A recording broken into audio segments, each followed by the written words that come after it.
The Magna Carta was issued in Latin in 1215. It was also called the Magna Carta Liberatum, which means the Great Charter. It was written by a group of English barons in order to protect their rights and their property from the tyrannical rule of kings. Yet its influence has been widespread and enduring throughout the world. In medieval times, the feudal system bound society together in a hierarchy of relationships. Under the feudal system, the king had all the power.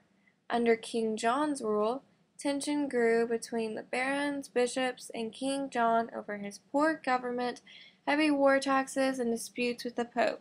On June 15, 1215, in a meadow at Runnymede, an army led by barons forced King John of England to agree to the charter.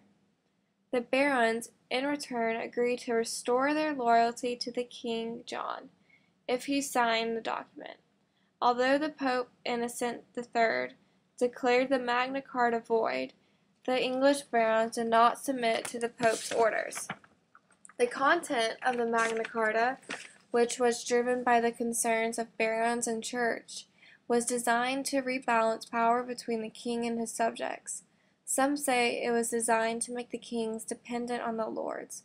Either way, today is considered to be one of the most important documents to democracy. For example, the Magna Carta was the most influential document to the United States constitutional law. Like the Bill of Rights, it protected certain civil rights of the people. Most importantly, it included the writ of habeas corpus, which requires that a person under arrest be brought before a judge. In other words, he cannot be held in jail without a good reason or sufficient evidence. The writ of habeas corpus found in the United States Court of Law today. In addition, Edmund Burke, an Irish statesman and political theorist who supported the American Revolution, refers to the Magna Carta in 1790 as our oldest reformation and that it preserves men's liberties as an inheritance. The Magna Carta is currently on display in the British Library in Lincoln Castle. It contains 63 clauses written in Latin on parchment. Only 3 of the original clauses in the Magna Carta are still law today. One defends of freedom and the rights of the English Church. Another concerns the liberties and customs of London and other towns. But the third is the most famous. No free man shall be seized or imprisoned or stripped of his rights or possessions or outlawed or exiled, nor will we proceed with force against him except by the lawful judgment of his equals, or by the law of the land.